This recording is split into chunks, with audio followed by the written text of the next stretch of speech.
The Basque country, absolutely glorious, particularly at this time of year. Gorgeously verdant, and it's drawn out a response today, not necessarily because of the terrain, but look at that, a very, very happy boy. Steve Cummings doing a superb job, the Brit mugging the field at the very last. We had a breakaway that had been up the road for much of the day, and in fact they'd done a more than a reasonable job of hoovering up the points from both the climbs and indeed the intermediate sprints, so much so that Stefan de Niffel found himself not only part of the breakaway but also at the end in the red leader's jersey. So late responses there were, and they were responded to as well. Great efforts. You saw Navarro once more for Cofidis going away. And the aerial shot on the sinuous descents, they stripped out the motorcycles and decided to leave us with a longer view, which was great. Pierre Roland had a go, but the one that really stuck and the killer blow in the end was from this man, Steve Cummings, coming home again. Classic peach of poaching, which he seems to be becoming world famous for. With a flatter finish, and I wanted to try every time. The first stage I made a little bit mistake, tactical error on the climb, and I was too far back, and today I managed to get it right. So Steve-O delivered another blow. He's polished up his celebrations as well. And there's our leader, Lando. Steve Cummings can't help himself. Stage win on the Tour de France, of course, when he broke French hearts at the very last. Up to a plateau, I remember, absolutely fantastic. Did it, of course, in the Vuelta, first time 2012. Adriatico, and of course now in the Basque country as well. Really is outstanding. There's your King of the Mountains from as of yesterday. In fact, more than that, de Niffel has been pretty handy when it comes to climbs, but getting out today likewise and taking the category one that started off. What is a jagged profile today. There's Michael Landa, the leader. You can see just his golden jersey popping out from underneath his warmer jacket. It's not raining too badly today. We've had a little bit of drizzle, nothing too serious. You won't see any standing water on the road, but it is cold and there's a northwesterly wind blowing. Been a headwind as well, cross headwind or a headwind for much of the day as we head towards Orio. So we're going from east to west. It's northwesterly, so it's been hampering them. We are, however, going to be on a series of loops fairly shortly, taking on the Alto de Aya. Now that climb has to be taken 3 times. There are 3 roads up it, and each has a different character. And there is most definitely a more difficult route, which maxes at about 13 to 14%. So it's a proper kicker. And the 3 climbs of it come very, very late in the day. There are a couple of non-categorized climbs as well. I'll talk you through it when we get there. The Alto de Zugugari is one of them, and then of course the non-categorized climb just at the very last, about 1.2 k's from home. And you can see the riders want to keep an eye on exactly where these peaks and troughs come. And if you look at the stage profile, you'll see it can bite. It really, we talk about shark's teeth, but check that out.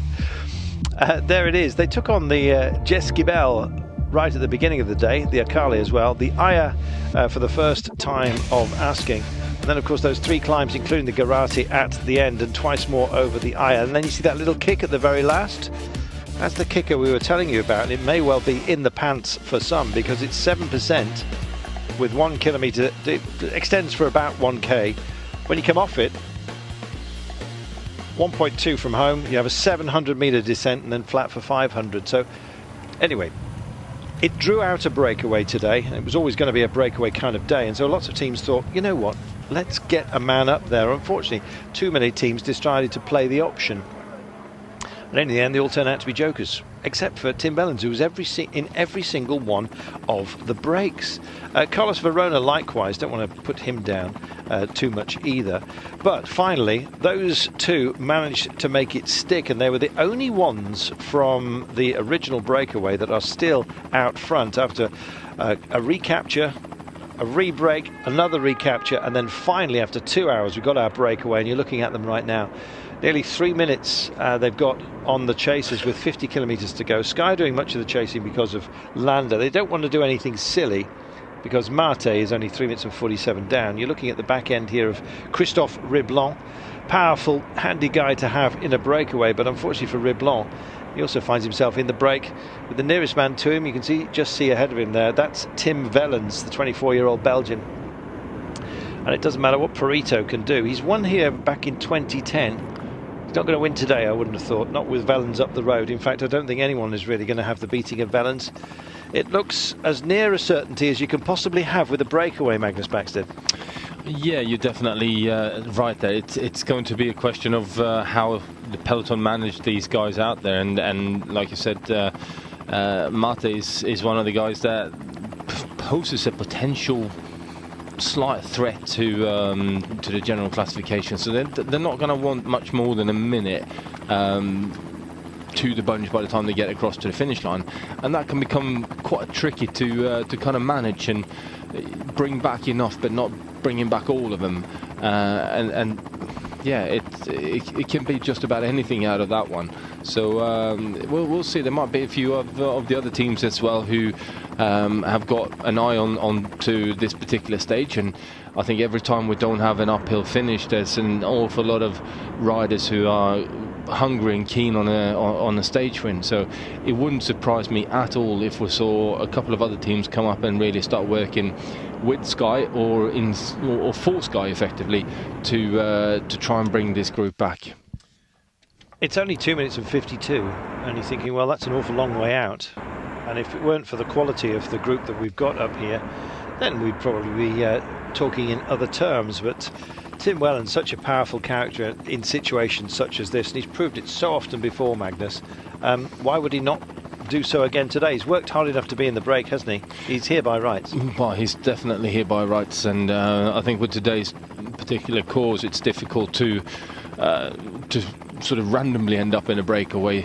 There's no question about that. You know, you need your legs with you, and really feeling quite good as well. So otherwise, yeah, it's going to be pretty much a nightmare to make it into this break. Vicioso's here. Now, he was runner-up way back in 2007. He's quite long in the tooth these days. He's 38 years of age. Juan Jose Cobo took that year, the 47th edition. So it was a long time ago, but I don't know. Maybe today just said to him, let's turn the clock back.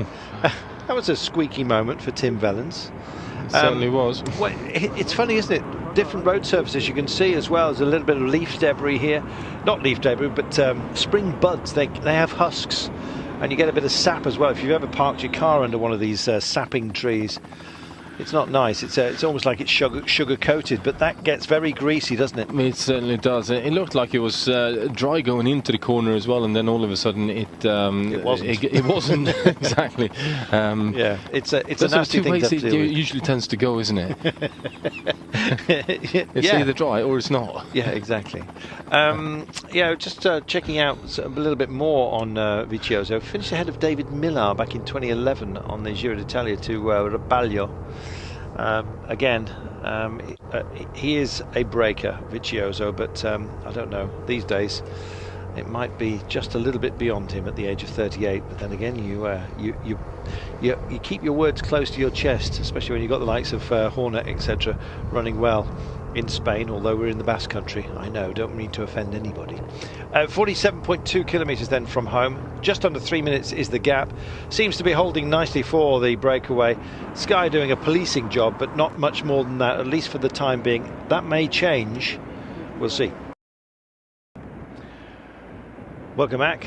45, just shy of that, kilometres remaining, and as you can see, there's no great hurry behind. I think everyone has more or less accepted that this breakaway may well be allowed to have its head. It'll be interesting when we get to the Alto de Aia for the second time. We've already been over it once, by the way. That was about 20 k's ago. Next climb will be the Garate, and that itself is no laughing matter. It maxes at 13.5%, that kind of average.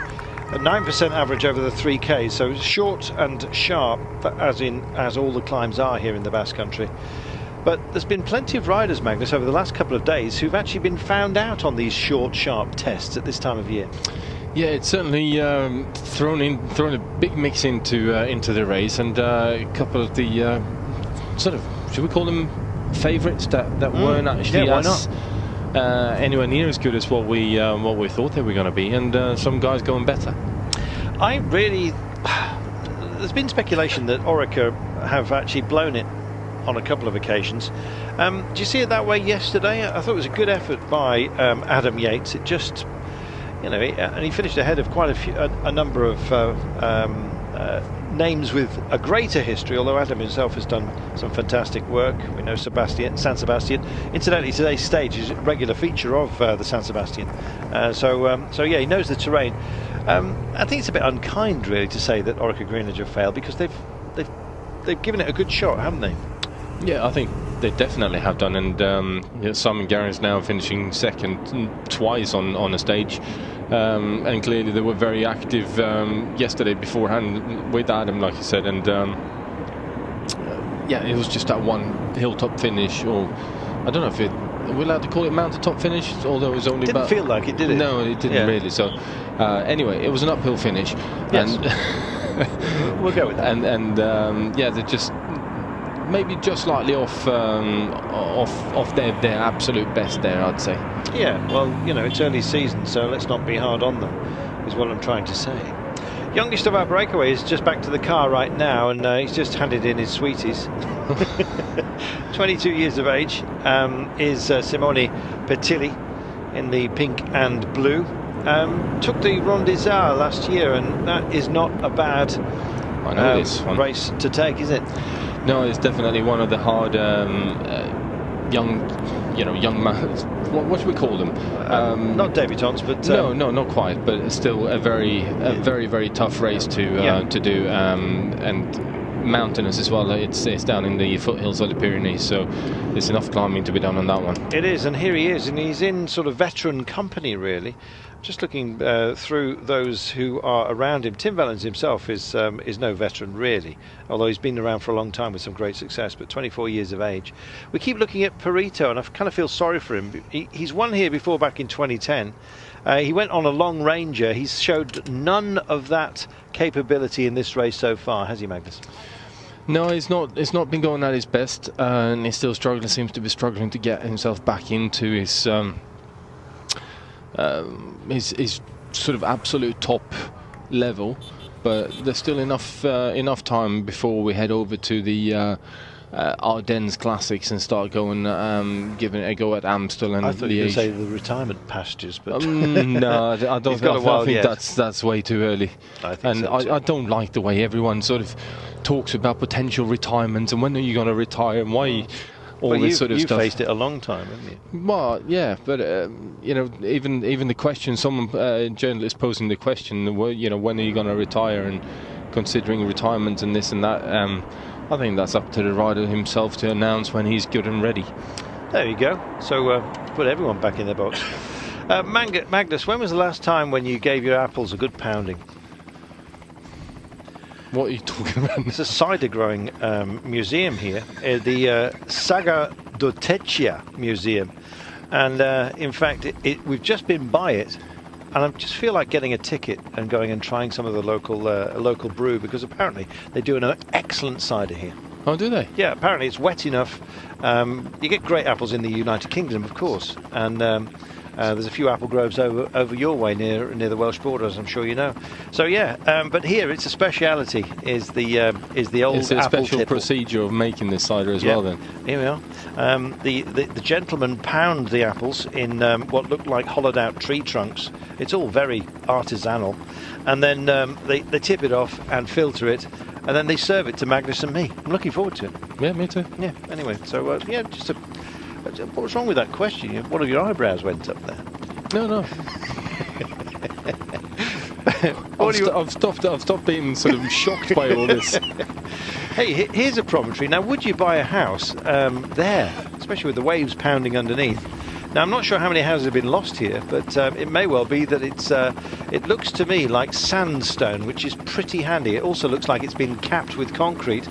So the San Temilio Hermitage has got a few more years left, thank goodness, before the monks have to take a swim. Wow, that looks pretty special. Yeah, I wonder if they do special swimming cassocks. What do you think? Yeah, they probably do. Yeah. I reckon some of the building regulations in sort of Northern Europe may oppose to that particular building there, but you know, just a wild guess. Well, apparently the fryer fishes straight out of the back window. Fryer fish on a Friday. There you go. 40.9 kilometres to go. 2 minutes and 36. The waves pounding the sea wall here, and these guys, well, pounding the road. They're doing a great job of it. Spectacular pictures we've got here today. Isn't this lovely? They are very nice indeed. Having a paddle later? No, I think I'll skip that in that kind of sea condition, but certainly looks like it's windy and hard enough for a bike race. Certainly does. Thanks for your company, by the way. All of you with us. Hoosie Madness has just picked himself up off the floor. He's opening a bottle of cider as we speak. Possibly a non-alcoholic version, knowing that Hoosie likes to keep himself fit and ready for action.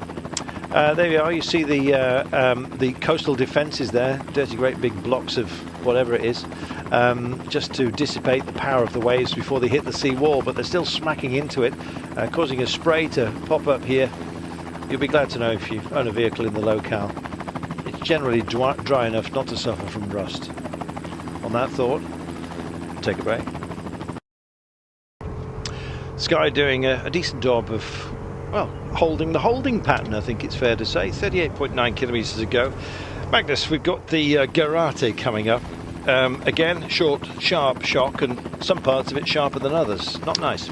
Well, no, it starts off being quite steep the first kilometre or so, and then levels out a bit, and then we got a very steep final 800 metres or so of 13.5% or thereabouts. So yeah, it's quite a few nasty little short, very steep climbs around in this part of the world. There's been a bit of landslip here, and in fact it looks like land rip. As you saw, the sea just still, no matter how you defend against it, actually does of course ultimately erode, no matter what you do, it seems. Unlike this gap, it's sort of holding at 2.5 minutes just for now. 38.1 k's remaining, and they're doing a good job. They're relaying as a team time trial, which is what you've got to do when you're in a breakaway. Just looking at our wearer of the blue jersey, Nicholas Ede, today on behalf of Stefan Denifel, who also owns the Meta Valontes jersey for the time being. Well, we've got a dredger, but we've also got some fancy yachts in this part of the world. It's active sailing, I think it's fair to say, when you get out on the Atlantic coast. Very much more benign on the Med, where the sort of top money goes, I think it's fair to say. But the Basque country, it's a grisly old place, a bit like their casseroles. We won't go back there. We had badger casserole yesterday, and it didn't look very appetising, I must admit. 37.4 kilometres to go, and that 2.5 minute marker, Magnus, it is a cushion, but you wouldn't really want to sit on it, especially with the climbs that we still have to take. First of the next series in 4K's time. Yeah. You're right. 2.5 minutes is not an awful lot of time when you're looking at the difficulty that we have lying up ahead of us. So I still have a feeling that we'll see a few teams getting on the front and starting to drive this on a bit in the final 25-30 kilometres or so, just to try and bring it back. And Rollins is having a go. He is. He wants a few more points, I'll be bound. I don't think he wants to shake everybody out, not from this distance. With 37 kilometres to go, we are on our climb, or at least the foot of it, as you can see. About 13, maybe a little bit more percent at this point. And this is the Balenciaga Museum. Inside there, what do they do there? It's got an enormous, slightly broken longboat. I'm making that up because I'm not quite sure what's housed inside, but But anyway, here's your attack. It's a shame we cut away at this particular moment, but here is your declared climb, and he wants a piece of it, Magnus. Yeah, it certainly does, and those signs there, which they put out so nicely in Spain, tells you that this is the start of your climb, and usually tells you how far you got to go as well. Sometimes when you're feeling good, it's nice to have them. When you're really hanging on the last breath, then it tends to be slightly demoralising. Yeah, exactly. I'm not surprised. And it's Christophe Riblon that's gone for this. Interesting that Wellens struck into it early. Here we are, 14% it says. It's actually 13.38, but we'll allow them that latitude, especially as on some of the curves, and a bit of a broken surface as well. Not nice to deal with. And suddenly we're coming out above the rooftops, as you can see, and heading towards what is a blank sky this afternoon. It probably is tonight somewhere where you're watching, down under. I know we've got plenty of viewers down there on Eurosport Australia. Nice to have your company. Right now it's a lockout at the front, as you can see. Sky with Movistar, and Contador wants to have a little look as well. Why not? Quite a few of the teams are getting themselves together near the front there now, coming into to this climb. So they're still very nervous, very cagey about the climbing and making sure that they're all in position, because there isn't an awful lot to play with up in the top end of the general classification. It's raining. I don't think that was sea spray. In fact, the helicopter's picked up a bit now, so it would have had to have been a heck of a wave, or indeed quite a dropped bidon if it was going to splash the camera lens. So we're heading up and into the wet. As you can see, we're not at the top of our climb just yet. In fact, it's easing up to about 6.5%. It then kicks again to the steepest part as we get to the crest. And then we have a long downhill run, longish anyway, about 7 kilometers before we take a non-categorized climb that's called the Alto Zudugaria. It's about 4 k's long, and it averages about 5 to 6%. Any other race possibly would have given it a categorization, but not here. Sky still grinding into it. Landa won here in the past, but I don't think that's going to be the case today. When he did take it, it was from a break, and I think, Magnus, that everyone was right. They fought so hard to be in the break at the top of the day because they knew it had a chance of making it, and even though it's only 2 minutes and 18 seconds, I still think this break has got a great opportunity here. Well, it's certain days are more difficult to get into the break, and certainly because of, like you said, today is a good opportunity. If you're far enough back on the general classification, you'd be allowed to get yourself out in the break, and Sky, obviously looking after the yellow jersey, would be quite happy not to have to chase you to all that hard. But today, obviously, with Mate in there at 3 minutes and 47, it's a bit different. They're kind of going to have to keep a bit of a check on those guys. And if you're looking at the general classification as of this morning, we have the first 15 riders are still only 22 seconds apart, which means there's still an awful lot to race for, and a lot of guys that can make even a couple of seconds will take them a good 5-6 steps further up on GC. Yeah, absolutely right, Magnus. Tomorrow is the Queen's stage, and again Wellens has another look-see to try and inject a little bit of pace. And the first to respond is Ethics Quickstep's Carlos Verona, who just latches onto him. Wants to take more than just the points, I think. He wants to engage this descent reasonably soon. We're starting to see a little bit more moisture up here. There's localised rainfall, as you can see, particularly underneath the arboreal cover, where it tends to hold on to it. And they're saying, come on, let's all circulate. And pushing down on the knees is Christophe Riblon saying, look, mate, these are 35-year-old knees. But it's Luis Mate who was asking for help. He's 32 years of age himself. Some guys are feeling a bit crook. And it's interesting that Wellens keeps going when he feels he can, and then just gets knocked back again when the road pitches up once more. Yeah, I don't think Wellens wants to have anyone with him getting over the top here, and as we're getting towards the next couple of climbs, which are a lot harder. Well, maybe not the next climb, because it's still around about 8% average. But certainly the final one is going to be an absolute brute of a climb. Oh, Vicioso is struggling, as you can see, just off the back of this group right now. looks like he may well be the first to be taken, unless he's got some real descending legs on him today. Very dirty road surface there, you saw. Looked like a bit of muck spreading, and there's your king of the mountains, looking a bit less than the king of this mountain. Yeah, certainly not looking his best, but we've got to remember he was in every move there was this morning, and going very hard indeed to try and get himself into the breakaway. Still picked up the first and the second king of the mountain, so the first and the third category climb that he's picked up on the way today, but clearly run out of legs at the pointy end of the race.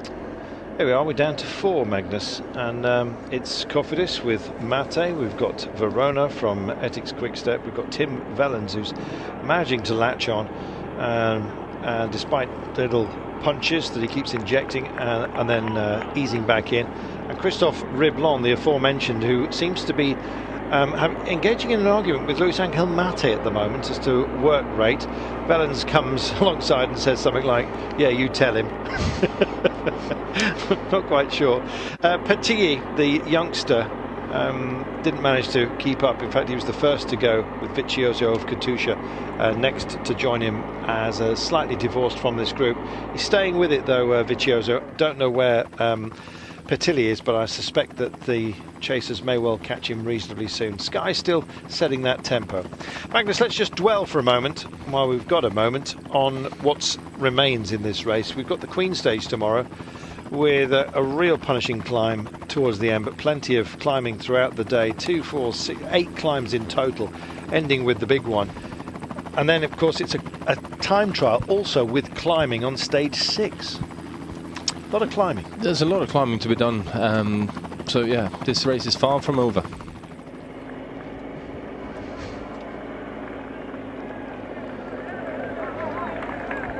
So through they go, just rolling over the top, and it's Mate who's been doing most of the haranguing that takes the lion's share of the points this time by category 2.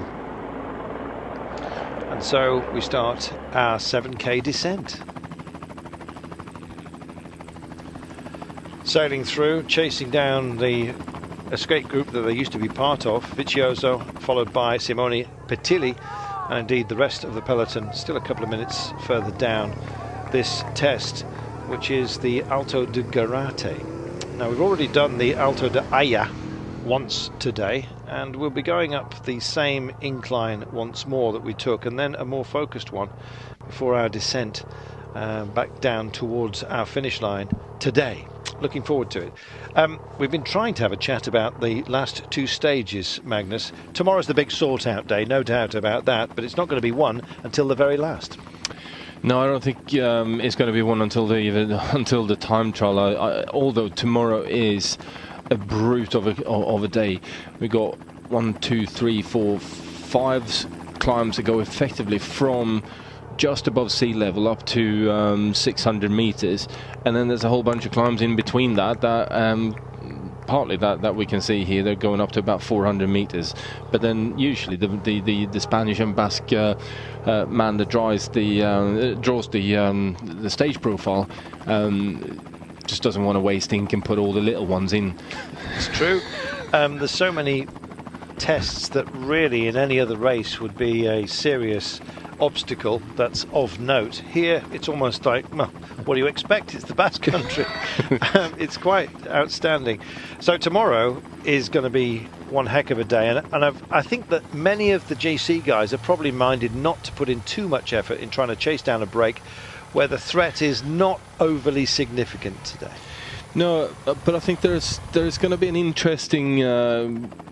interesting tactical game being played out tomorrow, with some riders very confident in the time trialing ability, and certainly on this type of a time trial that's still very difficult to deal with, and some riders clearly not happy about time trialing at all, and with that will want to try and tear the peloton apart and try and finish themselves, or put themselves in a position where they have some sort of a buffer against the slightly faster time trialers. So this could be just about anything happening tomorrow with regards to attacks and who's going to respond and who's not, and how deep are they going to go, and so on. So I'm expecting a very interesting stage tomorrow. I'm expecting an interesting one. I'm also very much looking forward to it. I'll be looking forward to seeing how Kirienka goes in this Olympic year, of course, with the time trial, although it's not an overly familiar one with a lot of climbing involved in it. In fact, they're saying that time trialing bikes probably won't be used, and most riders will use their road bikes. I'd be interested to see if Kirienka goes for his time trialing bike, to be honest. He has known to take them onto the peaks and troughs in the past. But that's, of course, stage 6. We've got 5 to deal with tomorrow, and we still haven't finished with today. Although the gap, as you have seen for quite some time, at 2.5 minutes, seems almost set in stone. We'll find out, won't we? And indeed whether this breakaway, which has now reassembled itself on the descent, can indeed take the remaining 2 categorised climbs and 4 climbs in total, which leads us to the line. We'll be there in 31 kilometres time, where we'll have our answer.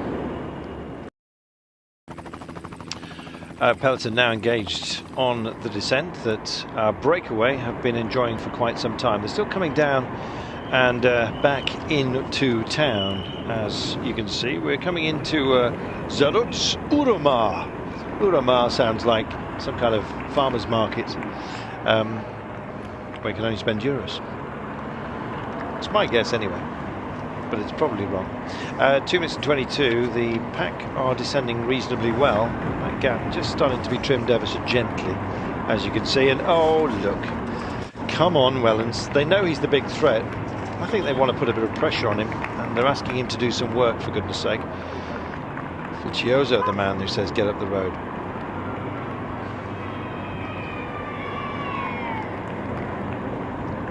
If being part of a successful breakaway is essentially being or operating as a team time trial, some are taking longer goes than others on the front, and Tim Wellens doesn't want to add too much to this breakaway, but everyone else in the break is very much aware that he is the threat today, and so he's being harangued by one rider after another.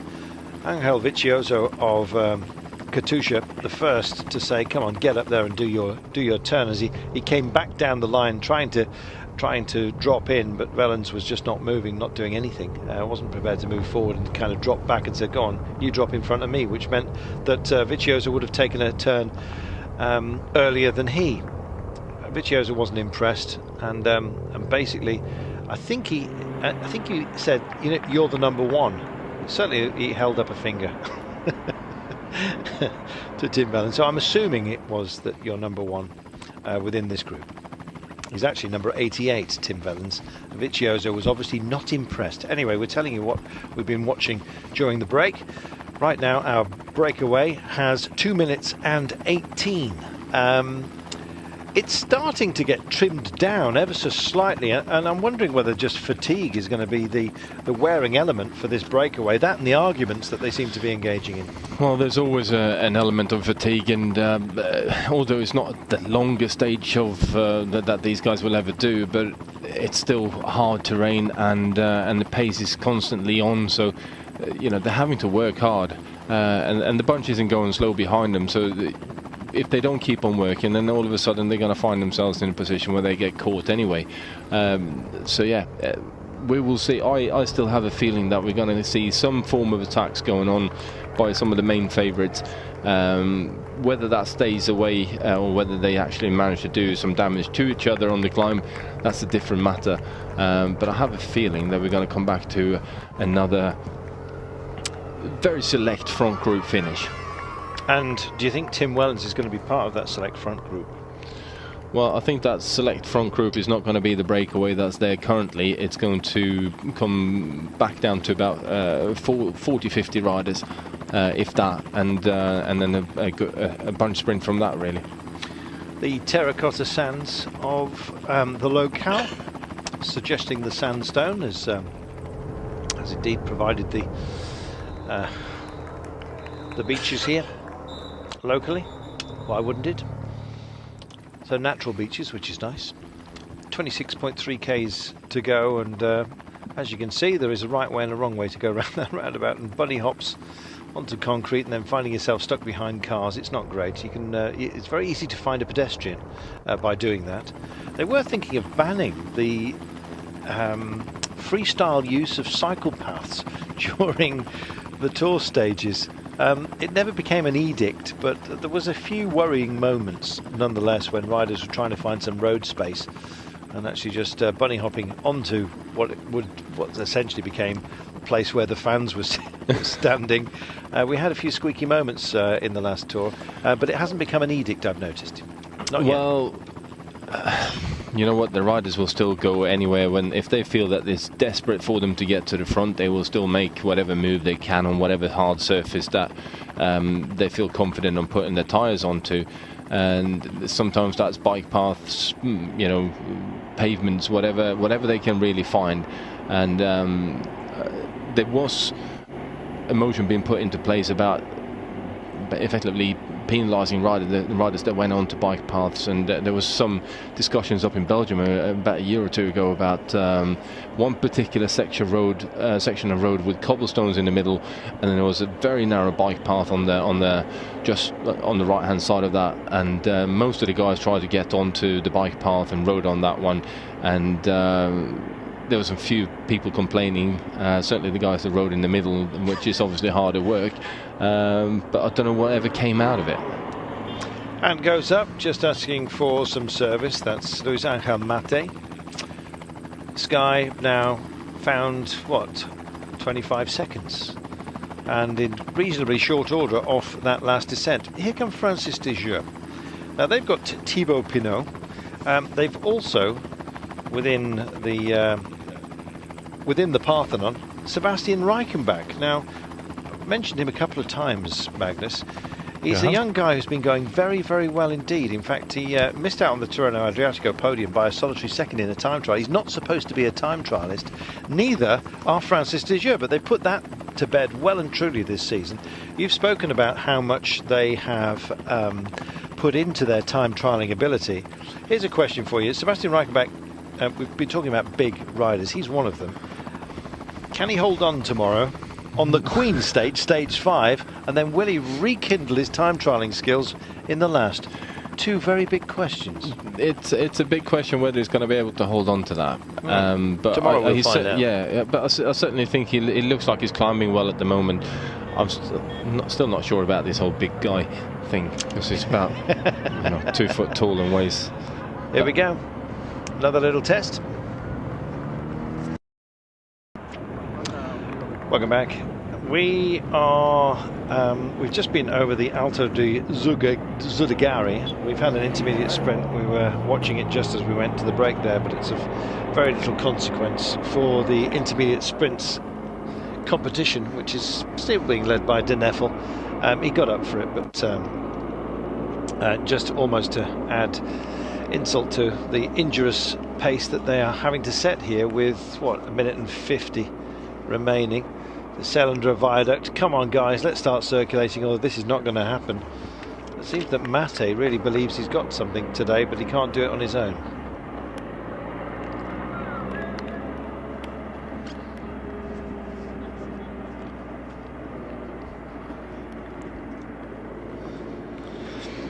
Well, Angel Vizioso and Tim Wellens have just engaged in a bit of shoulder war, and I'm not really quite sure what's going on between those two, but they need to give each other a bit of space.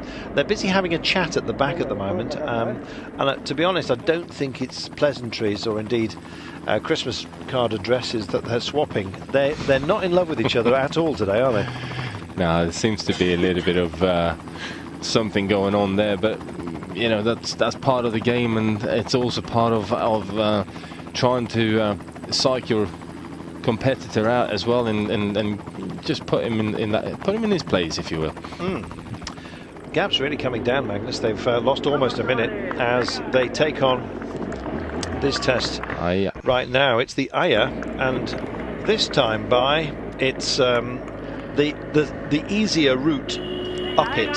Let's put it that way. Maxing at 10.5%, but then because of in fact, there we are. It says 19 at the very peak. They're messing with me, Magnus. And in fact, they're messing with the route map as well. They're messing with us, I think, Carlton. They've just thrown in a very steep section right at the very bottom here. Yeah, but 8.5% average average means that there's also a couple of fairly flat sections that that they're dealing with. So this is by far the easier side of the Aya.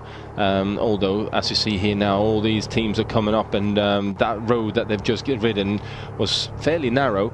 And with that, everyone, all of the favourites are going to want to be right near the front, or effectively on the front, to try and keep themselves out of trouble. Because when you're turning onto narrow road like that, and it's very steep, then all it takes is for someone to change from the big ring to the little ring, and the chain jumps off, and all of a sudden you've got a sitting duck in the middle of the road with no one actually being able to go around them, and you find yourself having to chase for the next 10k to get back on again. A little bit of movement, as you saw.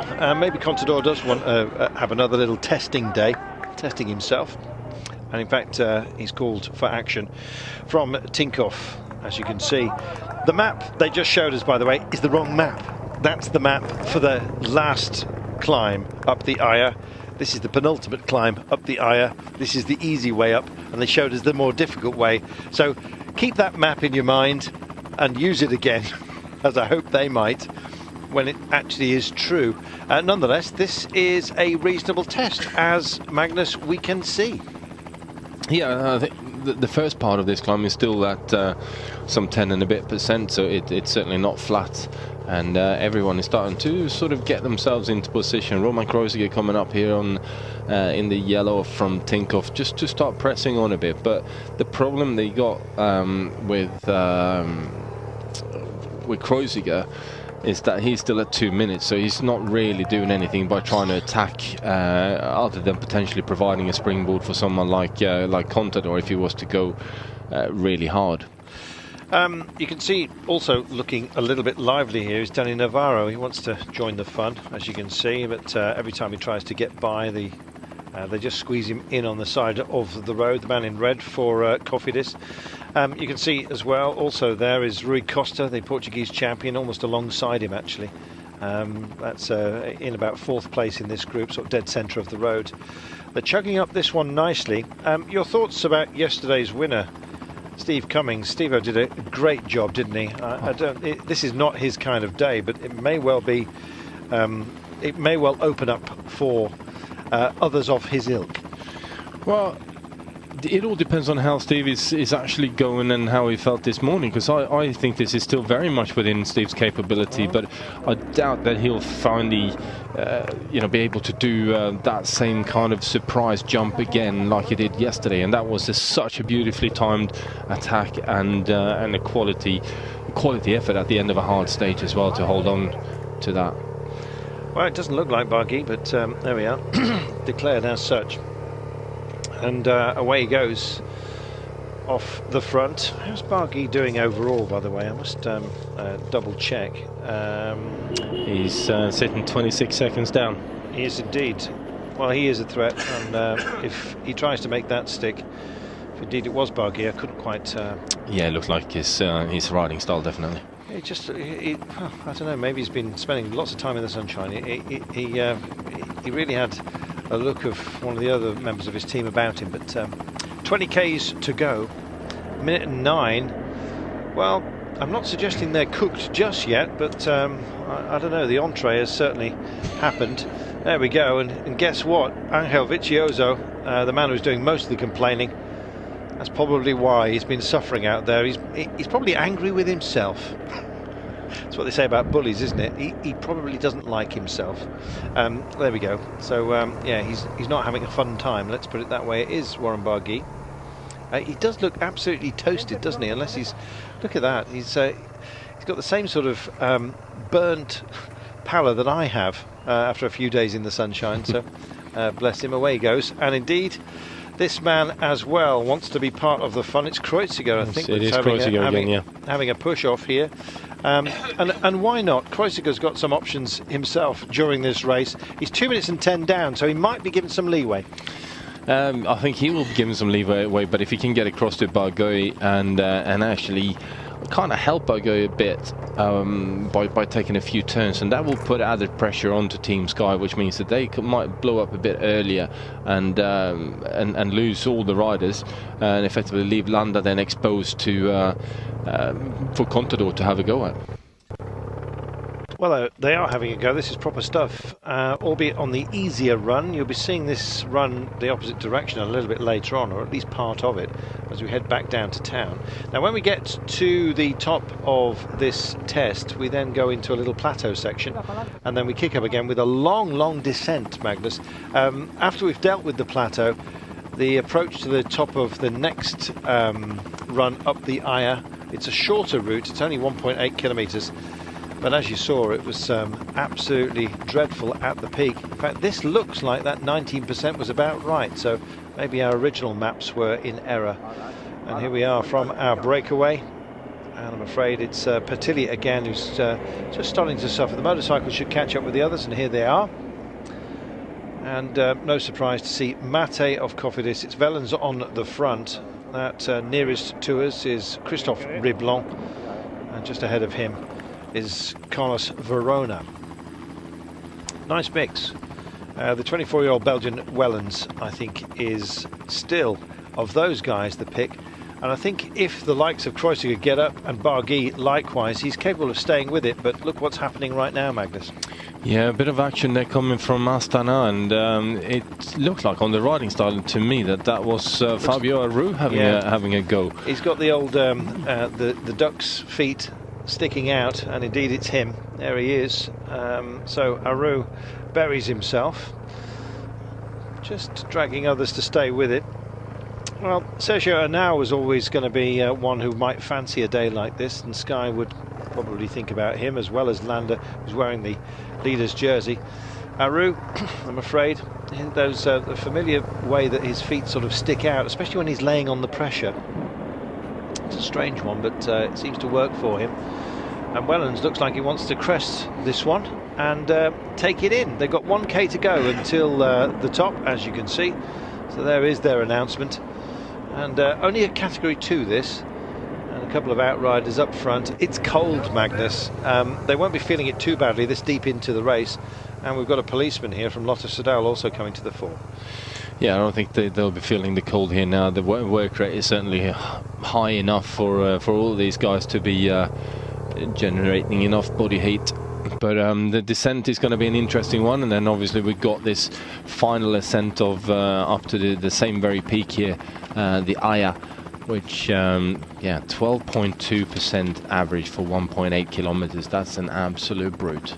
Tom Jelter-Slagter was showing an interest there for Cannondale. That's an interesting scenario. He is on good form as well. Pierre Roland was part of the early break along with Michael Woods for Cannondale, but it hasn't really happened for them.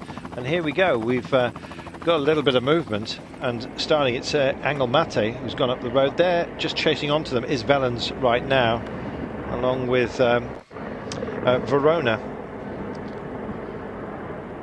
He's leading just for now and getting back in. Patilli won't give up the young 22-year-old Italian, and I'm pleased for him, to be honest. The man in the pink and blue, showing some real good strength and determination today. He certainly is. Just fighting his way back in all the time, and with these, should we call them relatively short climbs still, there's always that possibility of actually getting yourself back into the mix of things. And all he's got now effectively is a 1.8 kilometer ascent. That is okay. It's probably the toughest one of the day, but still is short enough that he's not going to lose an awful lot of time. So he's still thinking about potentially having himself a stage win. It's interesting, Maggie. There's a lot of principal names that you'd expect to be functioning at the highest in a Grand Tour who really want to find out how they're going at the moment, and Quintana's just rolled up behind Sky here, and he's just sort of having a look around to see who's here. Pierre-Roger Latour is also still handy. Tom Jelter-Slagter looks like he's sizing up the day likewise, Magnus, in the green dead centre. Well, there's quite a few of the guys here now who's sort of starting to see who's looking good, who's looking like they've got some legs left on them, and Yeah, when are we going to actually have a proper go? When should we have a punch up? And the answer, I don't know. Aru tried to draw something a little bit later. Contador's just next to him. You can also see Rui Costa of Lamprey Marina, the Portuguese champion. And Sky still just holding with it. And it's a minute for the men who are up the road. And you look at them right now on the left-hand side of your screen as they take the penultimate categorised climb with 17.8 kilometres to go. Take a little turn. It's a short, sharp descent, and the rain's starting to come. If it really does burst, you can see it in the valley. It's already raining properly down there. It may well hamper them for the long descent which they have off the final climb today, and they'll be on to that last climb very, very quickly, Magnus. It's a short, flat run before they get to it. Yeah, it's just a quick dip and falls flat for a couple of kilometres before we have the next very steep section, and 57 seconds. It's very much doable for a bunch if they decide to race it.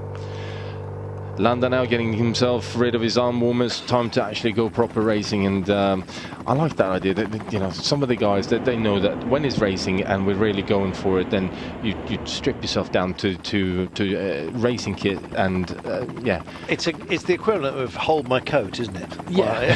It is exactly. Before you go for a punch up. Yeah. Left-hander engaging the descent, and it's Sky that take it on first. Let's see. They've gone out to just over a minute. These guys can pick their lines. It's very, very short, this descent. They sort of go into what is a bowl. You can see the mountains almost look like a theatrical curtain all the way around us. And in fact, we take a huge turn right now, do we not? Nice on board pictures for you with 16.4 to go. They're going to be climbing in about 2 kilometres. Right at the bottom of this we have a little short flat section, and then we race into it. And that is such a lovely thing for them to do as well, is to drop and have this descent where you don't actually, it's technical enough for you not to be on the pedals at any point and actually put any pressure into it. So your legs are going a bit cold, going a little bit stiff from the effort that you've just done, and then all of a sudden they decide to turn you straight into this 15%, 13% monster of a climb, which means it's twice as hard for your legs. Vicioso really did suffer on that last climb. He's just about to be taken by the peloton. The remainder of his breakaway companions are up the road, still by 57 seconds from the leader's jersey, and you can see the leader's jersey in position 4 of the chasers that we're looking at right now. So, who else is likely to have a go? What about Galopin today? You see him looking a little bit busy as well. He was one of those that you would have naturally have picked, perhaps, for a day like this. It might still well come his way. He's a quick finisher, isn't he? Yeah, he certainly is. In the red of Lotto Soudal, by the way, just in front of Tinkoff. Yeah. No, they got a couple of good finishes in Lotto Soudal, and I guess the question is going to be who makes it up over the next steep climb, and which do you break away now? Yeah, and Valens goes. He does, and finds a little bit of space where none appeared to exist. Maxing at 28%. This is proper, and it's going to hurt. And Valens, every time he's gone for the explosion like this, it hasn't lasted that long. Let's see how long this one does. Valens about to take a turn, motorcycle making an absolute nuisance of himself, just almost forcing the rider to the middle of the road to get by. That car surely not going to try and get by. Well, he's busy hitting the horn. What he needs to do is just stop and forget about it. Well, if he does that though, then he stops and causes a massive carnage with the bunch that's going to come in any second here now. So they shouldn't have let any of the cars in here. They should just be motorbikes. But there are runoff spaces, so you can basically just stop and get out of the race. It's simple as that. There you can see in the corners, just dispatch yourselves. You got into the wrong place at the wrong time.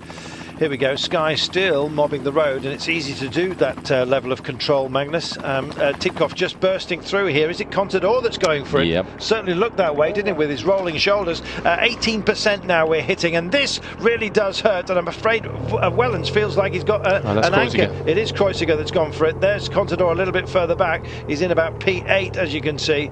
Rolling with it nonetheless.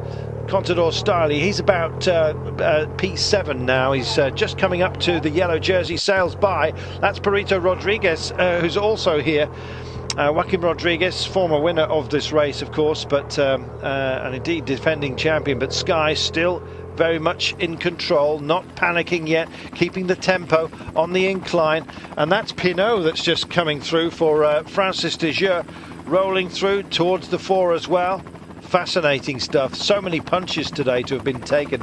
And they're still sticking with it, believing that they can get this back, maybe on the long descent, and it can't come soon enough. Wellens is hanging in here with the breakaway, but it's Luis Angel Mate that leads them up for Cofidis just for the time being. And this is time to go in, I guess, and have some fun if you want to. Galopin would love to team up with Wellens. That could be a real duo for them out front. And just looking to see, in fact, Louis Verbeek. Yeah, exactly. For Vike has a look into the eyes, and they're a little bit further back as well. What about Cataldo for today for Astana? If it's not going to be Aru, no, I don't think Cataldo is in there anymore. To be honest. Well, we'll have a check back, and if they do reassemble themselves, and it looks like that may well be the case. 51 seconds though they've still got, and first over the top is Carlos Verona. Well, there you are. Now it's starting to tempt them, Magnus. They are starting to roll the dice, and rolling with it, of course, is Quintana as well. But they've lost Landa. Wow, there he is, and Where is he? We've got a gentleman here who's making a slight nuisance of himself. Landa is about right at the back end of that group there. Yeah, about 20th at the moment, 18-20, that kind of thing. The breakaway have practically done their job for the day. If they can hold this, they might still have an option, and Wellens is still fighting to get back on to Verona. The 2 originals from the original breakaway, of which we had 6 or 7 attempts. More than that, maybe. 2 real breakaways did stick before, both wound back, and then the final breakaway that did make it today. These are the only 2 that were in all the breaks today. They've been so busy from the very, very start. They certainly have worked very hard indeed, and Tim Wellens is doing a great job again trying to catch back up to Carlos Verona. Not too far to go now onto the top of this particular climb. Should crest round about. I think I've got about a kilometre to go. Yeah, still about a kilometre. Yeah, and it gets very, very nasty still. Verona, the Spaniard, only 23 years of age. He's been reasonably busy, but this would be a huge result for him today if he can get it. It was 6 on the stage of the Welter last year, and that was a decent day for him. But still, being a youngster, this would just be certainly one to write home about. It was the run into Cercadia last year. Look at this now. This is 19% and more, and Wellens is still managing to stick with it. Yeah, this is the really steep part, the 28% section, and you can see these guys are actually struggling to get themselves going up here. And look, here comes the bunch. That's Henao having a go at the front for Sky, really putting the pressure on. Oh, the brakes nearly caught, and it still says 38 seconds because of the incline that we're dealing with. 19% average, but as Magnus was saying, pitching up towards 28. You can see how steep this is. These are elite athletes, we remind you, at the highest level of cycling. This should not be as much trouble as it is. And you saw the torque of the back wheel slip there for Henao. And that's how difficult this is, but he manages to stay in, immediately plonks himself straight back in the saddle. There's Contador versus Quintana at the moment. Mano a mano, looking at each other, wanting to test each other. You're going to see more of this in the Grand Tours today, and the grind goes on with Perito also joining in the fun. Oh, this is amazing. What an incline to take on a day like this. Yeah, definitely, with the wet conditions as well. You can see Mano was slipping with his wheel as well. Every time he got out the seat, he kind of loses traction. You've got to hang yourself back a little bit more on the bike and get more weight over the back wheel to get any traction. It's a bit like riding wet cobblestones, but what a move by Henao. Fantastic. Kelderman also involved here, and Just Sink, so top and tail of their team. You can see as well the Portuguese champion still involved. Aru staying with it. He's having a very, very good day today, and everyone else. This is debris we're seeing right here, right now. Yeah, Simon Yates is in there as well, just getting over the top now, going around the corner. Good to see Simon still in with a shout. Serge Powell's in the mix here, and there's the leader, and this is bye-bye, I think, for Michael Landa, unless he can make he clearly will have said to his teammates, look, just go for it, go for it. Let's think about the team and not about me in this jersey. Somebody else could take it. And you never know. Sergio, now tomorrow when we get to the mountains, the big Queen stage, that could be it. 13.7 kilometers to go. What a day. Look at this debris on the mountain. And these guys have made it over. Verona and Wellens, they've still got a gap. Magnus, it's downhill for much of the way. There's a small testy climb still to be had. It's only 7% though. They've got to believe that they've done a good job, but then again, so has Contador and Quintana and Rodriguez in the overall. Yeah, and this is where you make the real big damage as well, where Contador has just now decided, okay, full gas, I'm just going to get onto the pedals here. When you're coming up a climb like that, you've been on to such high torque for such a long period of time, and then you get into still a good climbing stretch with probably about 5 to 7% on a bigger road. Contador just keeping the pressure on, and has now brought back Sergio Henao as well. So these guys get yourself organised quite quickly now, and you got an opportunity to really set this open up this race. Wellens tagged, as you can see. Likewise Verona. Verona's decided he doesn't like this company. He's gone off. Wellens hasn't got the strength to go with him, unfortunately. So this now is one rider up the road. That's Carlos Verona. And then this group, which includes Henao, Contador and Quintana. Well, we thought it might be a shakeout, but I didn't expect, to be honest, that much cream to rise to the top. And boy, oh boy, what a fighting force this has been, and no wonder Verona doesn't want to be part of it. Away he goes. Tim Wellens then has been tagged by the GC contenders for this race. Wellens not a GC contender now, he's so far down the order, but Verona almost sees his breakaway ambitions crumble, and he's decided to go on a long one right now. Well, why not? The other guys were looking at each other and trying to work out what to do, and I think Tim Wellens has just decided, no, look, I'm playing the tactical game of getting myself onto the wheel of these guys, so I still believe that they will chase Carlos Verona down, so I'm going to play the stage win, whereas I think Carlos Verona still thinking about a stage win, but has also got a half head into his potential GC aspirations, because it's only 5 minutes and 15 seconds down on the general classification as of this morning. Indeed. Yeah, he's got everything to ride for. He has. He needs some space. Wellens saying, I'm not working, you guys do it. Wellens still eyeballing everybody, nobody giving him a second glance. They know he's a danger, at least for the stage, but it's not too bad overall. And here comes Quintana, who wants to engage the descent. We saw him do this last year, in fact 2 years ago. He's absolutely outstanding, especially in grizzly conditions. He doesn't mind it at all, and it's Contador that eases up just a little bit.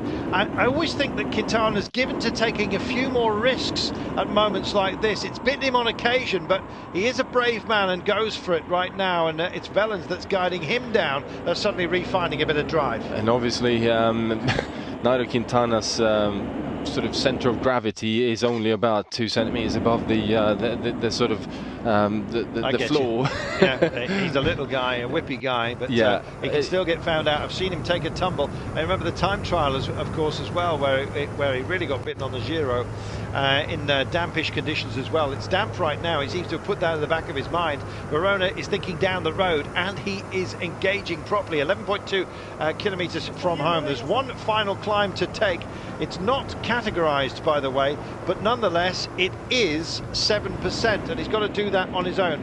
It peaks with 1 kilometre only, 1.2 kilometres I should say, from the end, and so he will be on it with about 3k's out. You'll see him climbing. 3k's out, he'll start climbing. Are these guys minded to chase him? I don't think they are. So he's got a chance here, Verona, but it's about this descent for him. Yeah, I think Verona has to keep on pressing on this descent and try and build up a bit of an advantage, because 6 seconds, if the guys, these three riders, Contador, Quintana and Henao, decide that they actually want to work a bit together. Wellens explodes. He decides, yeah, I've had enough of you guys, you're not going to do any help. And they're not bothered. They're not bothered because he's so far down the order. This is about the title, but others do have a care about today. There's Marte coming back. Wow, there we are. Luis Angel sails through, bullies it, gets a beep from the motorcycle, and indeed the motorcycle driver, will call him, just putting a foot down just in case he was to lose it on the corner. He's beeping away, trying to get away, but and there's plenty of other traffic wants to come through. Likewise, riders, as you can see, and it's a big old train that's sailing down right now. And good to see Jessing and Kelderman here from Lotto Jumbo NL. It's not over by any means, this. No, definitely not. But what a mistake, I think, by the three favourites there. They could have really put themselves in a strong position if they continued to work well together. Interesting one here with a motorbike having to try and get himself out of the way, but did very well in just kind of following the line for the rider, so that he actually made himself part of the group rather than trying to sort of get into any funny sort of apexes and mess the riders about. Yeah, indeed. Tommy's factor also involved here. A big turn coming in right now. You've got to be careful, and we've seen those often benign looking turns that tighten up, looking they get worse very, very quickly, Magnus. Yeah, definitely. But also we've got going around here now with an awful lot of trees about as well, which kind of makes life a bit more sketchy. You don't quite know how much grip you actually got on the tarmac, but it actually looks a bit more dry down here. Yeah, it does, just drying out. I think they've had a bit of wind today, and when you come out from underneath the tree cover, you see the road gets paler where it's evaporated. The gap, though, doing anything but. This man is doing a decent job. I'm waiting to see any subsequent pictures just behind him. Unfortunately, we're not there just yet, but no declaration of a gap, and I think there's a big push coming on with Luis Angel Mate driving into this one. He's certainly aware that there's more than just a motorcycle, I think, on his case. Still pushing into it. We've got no count down to the line either. As we go, 8Ks we're hearing on race radio is what we've got. So Magnus, he's got about 5 to go, 13 seconds, there we are, 7.9 now. So 12 seconds, I don't know, it keeps bouncing all over the place. We've seen that sort of margin being held by the likes of Sagan recently, but it's a bigger ask for this man, I think, considering who are chasing him down. Well, I think that was a completely different setup with only 2 riders chasing, whereas here we got a whole bunch, and an awful lot of riders who are quite keen now on trying to get a stage win, because they've got themselves back into the race again after Contador and Quintana and now decided to have a bit of a look at each other rather than actually go racing. Wow. We've got another camera bike. Just 7K to go. Yeah, exactly. 7K only. Just coming through. He's got security outriders to guide him, but there's very little gap between himself and the chasers. About 7 seconds was our last call. And so let's see how he goes. He just needs to think about the road ahead, but it's going to be a rocky one for him, especially when he gets to this climb. And here we have some proper chasers. Luis Angel Mate. Can't quite see Tim who. Wellens. He's got back in, Wellens. Oh, brilliant work by Wellens. So, still not giving up Tim Wellens. And he's got Mate as well, who was part of that original breakaway, who's now refound himself. 6.5 to go, 9 seconds they've got. Well, credit to the breakaway for not giving up, even with this narrow margin. Yeah, well, I think Tim Wellens went right at the perfect moment, and Mate came through on the very, very last split second to actually get a gap on the bunch. I just want to know whether what the gap is back to the bunch, if that is the 15-16 seconds from Carlos to the what is left of the peloton, or whether it's actually a 15-second gap to the 2 chasing riders. I guess we're going to find out right now as we come past this area of aggregate and scrap metal. I don't know. It was a grisly old day. It's still got a lot of bite to it, I'm afraid.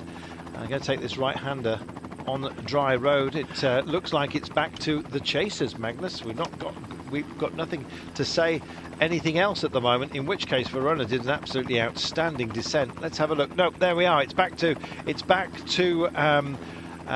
GC contenders who are still engaged. So there goes Wellens and Mate. Where are the rest? Here they come. Well, that's surely not Perito. Looking down, and it looks too big for him. We'll see. That looks like Aru. It could be Spilak indeed, and I don't know who the chaser is from Trek. And here are the main body of the contenders, including Quintana and Contador. The way they rode up that incline, Magnus, it bodes for a very, very dramatic day tomorrow, does it not? I think we've got a club rider out. No, that was one of the Cahill riders, just obviously some way off the back. Yes. Riding home a number of jerseys. He's certainly not part of this particular part of the race. We have been on a circuit today. There's Pinot just latching on, as you can see, from Francis Dejeux. Great effort by him.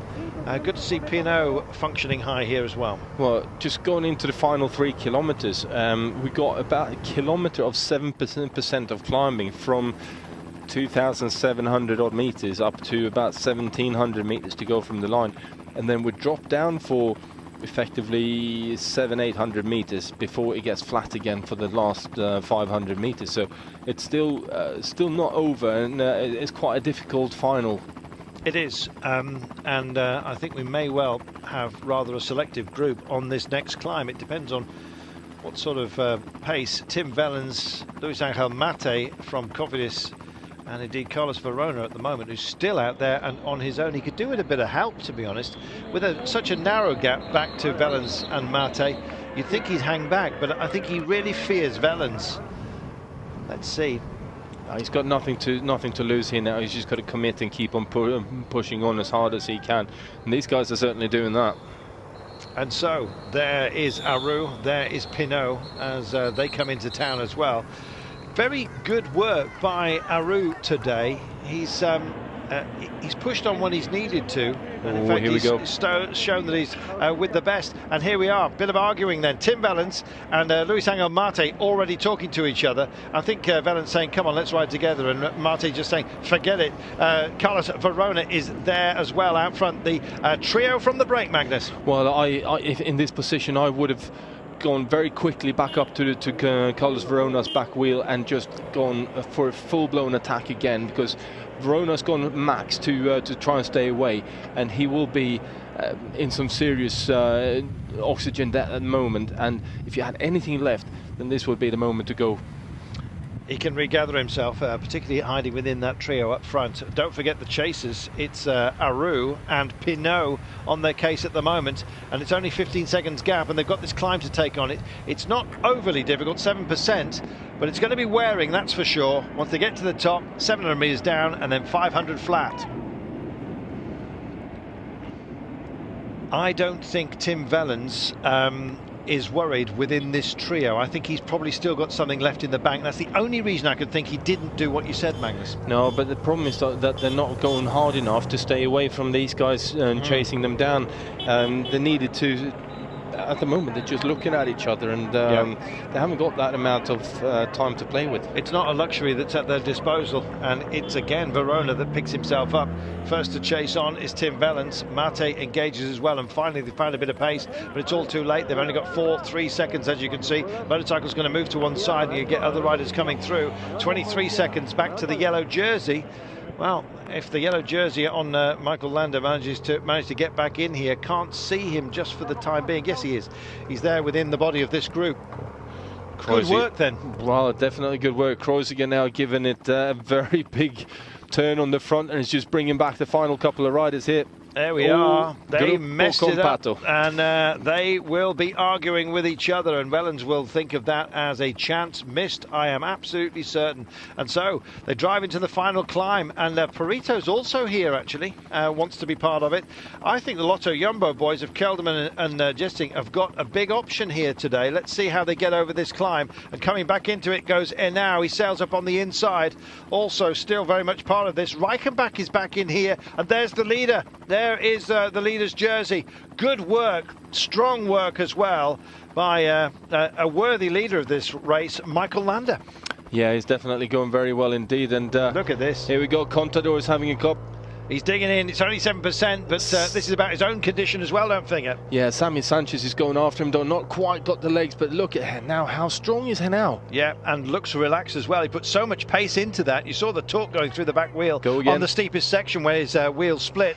And on that point, he actually had to start freewheeling into the curve because he'd actually put so much in. I think it's here for now to take Contador, at least at this moment. Whether Contador will let him go or not is anybody's guess. Oh, look at this. Roll into it, why don't you? And Sammy Sanchez just goes the other side of the road, heads over to the left-hand side and doesn't want to give a wheel to anybody. He's weaving all over the place. Oh, this is great stuff. Rui Costa as well, very much engaged with the fun, and he's still rattling here. Oh, big power, big heart, and he's sprinting across the crest. And he's such a good descender as well, so if this is ever so slightly technical on the way down in, he's got an outside chance of staying away. We've got to remember, when we get down to the bottom here, it's 500 metres of flat, and he's at the line. So Flamme Rouge any moment now. It's going to be part of this descent. 700 metres down. There it is. Flamme Rouge right now. Has he done it? Watch out for the man in the pink helmet, though. Rui Costa very, very fast in the finish, and certainly this type of a finish as well when it's been so hard leading up to this. Well, Sammy Sanchez will be aware of that, but what a time to go. Has he gauged it absolutely perfectly? And now's on his case. As you can see, Sammy Sanchez and that pink helmet. He wears the white-ish character jersey of the Portuguese national champion, and he's going to stretch his legs, that's for sure, and I think he's decided to go for it right now. We're heading for the flatter section. You've got to go for it if you're going to have an option. Big turn coming up right now. Here we are. Big turn, wet turn as well, so this is going to be difficult for everyone to stay upright and come around this corner and then kick for it. And they do. Can't quite see. Is it Farlene who's made it over? Beg your pardon for Trek. Not quite sure. May have missaw it. Oh, look. Sammy Sanchez hits a sleeping policeman. Is he away? It's the wreckage behind him, I'm afraid, as he takes the curve. Not quite there just yet, but he's going to get there. Sammy Sanchez with a big heart and a perfect piece of strategy. We still wait. No pictures. Goodness me, is he going to get caught? No, he's going to make it. Brilliant work. Great take it was by him. Wow, and it was indeed Rui Costa, the Portuguese champion, finishing in second place today. What a skirmish that was. The leader comes across the line right now. Not too much damage for those behind within this group, but boy, oh boy, you've got to be able to climb, you've got to be able to rock with the punches, you've got to be able to descend and sprint. This race has got everything. Tomorrow it's the Queen stage and then the climbing time trial. What more could you possibly want? Wow. What a move by Sammy Sanchez. That was a very, very gutsy attack and a gutsy ride, and see, he's one of these very, very, very much liked riders. So Purito comes over and says, well, you know, fantastic, well done.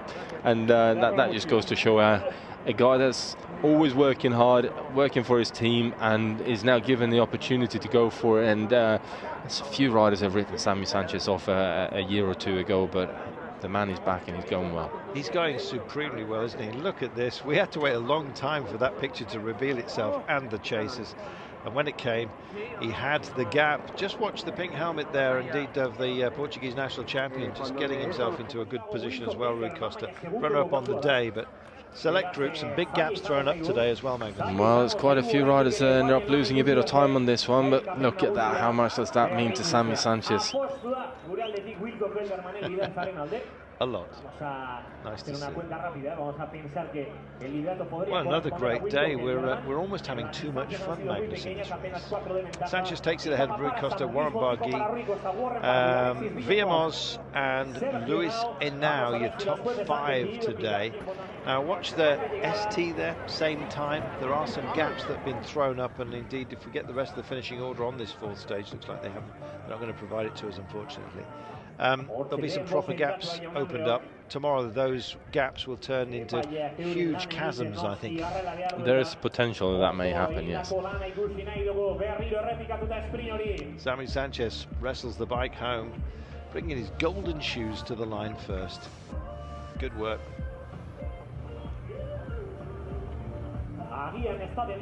Good race this, Magnus. Certainly is, and it certainly throws a few interesting moves into things. And like you said, a couple of riders not quite on the top form just yet, which makes life even more interesting. Sammy Sanchez takes the day. In fact, the top 10 all given the same time here. Seems unkind. It looks like there were some gaps there, but nonetheless keeps it alive. Costa Bargi, Villamose now, Quintana, Contador, Kelderman, Lawson Craddock doing a great job, and Joaquim Rodriguez rounding out the top 10. Some fabulous names to conjure with there. Great day ahead of us as well tomorrow. Stage 5 is the Queen's stage, don't forget. Here we are. Thibaut Pinot, Yates, Janssen, Jessink, Reichenbach, Mollard and Verweijker. Everyone else picking up another 8 seconds behind. Well, if you thought today was tough, think about tomorrow. Michael Landa there losing 8 seconds today. May well have a new leader.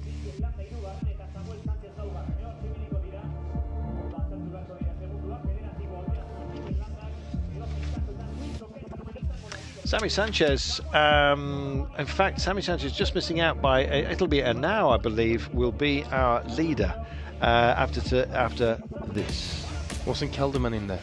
Well, we'll see. If Kelderman was in that group, he's laughing as well. Then he's got the jersey. It started this morning with Landa 1 second clear of Kelderman, 5 seconds clear of Enau. I don't believe he was. I believe it's Enau, but we will see in a few moments' time when we get confirmation. Nonetheless, a change of our leader. Well, the wide shot often begs a general classification. It is Kelderman. He was there. Apologies. Kelderman leads this race, 4 seconds clear of Enau. Michael Landa, Sammy Sanchez in 4th place ahead of Alberto Contador. We have got a race, Magnus. This is great. This is definitely very interesting. Tomorrow is going to be a big one, and then the time trial is going to shake things up a bit further again. So your top 10 blanketed by just 14 seconds. It could come down to the final stage individual time trial, which has an unkind lump of 10% almost from the very off and more. There we are. It doesn't really spin out beyond the 20-second mark until well down the order. Plenty still in contention. Plenty of racing still to be had, with 2 stages remaining here in the Basque Country.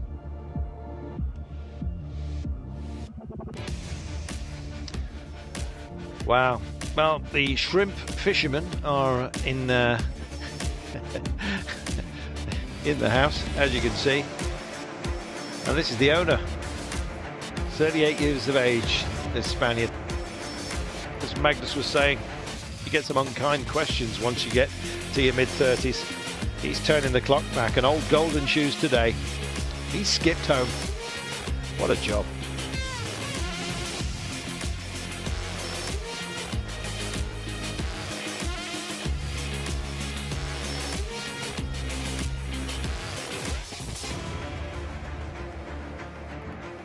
Well, just looking at these gaps, and in fact the gaps have not been kind to our winner Sammy Sanchez. Let's see if there was a perceived gap. I think that could have been declared elsewhere. There we are. It looks like a proper gap to me on the timing line. Maybe his celebration denied him the lead here. That was deemed to be no gap at all by the timekeepers. I wonder if there'll be an amendment. Maybe they want it to be a full second, I'm not sure, but there you go. Nonetheless, Kelderman, who was just to the rear of that group, is our leader apparently, unless there are any amendments later on. Nonetheless, very close, Magnus, and it's going to be so tomorrow. There you are, confirmation, same time given. And that crucial finish by Kelderman in 8th place, getting the same time, finishing just behind Alberto Contador, means that he is our race leader by a margin of just 4 seconds over Enau, who finished 5th today. I'm liking it. I'm liking it too. It's going to be an intriguing stage tomorrow, with an awful lot of attacking to be done, and there's a few riders here now who's certainly not going to be very happy with the overall results the way it sits. And a downhill run off the only categorized 1 climb tomorrow, all the way to the line. That's going to be hairy, and especially if the rain which is forecast does indeed arrive. Nothing certain in this race. Michael Landa finds himself 8 seconds down in the general classification. It's not all over for him though. No, definitely not. It's still an awful lot to ride for, and the time trial is going to be the key one, I think, for all of these guys. There we are then, and it looks like we are unfortunately rather delayed today. I imagine that Sammy Sanchez is being held by our friends at Spanish television for rather longer than we were expecting, so it may well be we have to take our leave before we have a chance to hear from him, I'm afraid.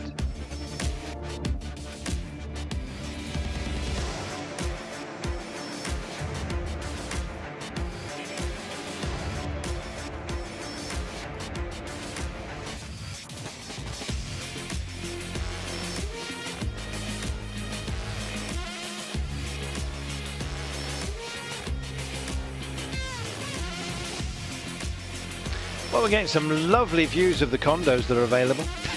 Here are your overall standings. Wilco Kelderman is the leader, ahead of Louis now by 4 seconds. Landa 7 seconds down. Sammy Sanchez 8 seconds adrift for now. And some big names within 50.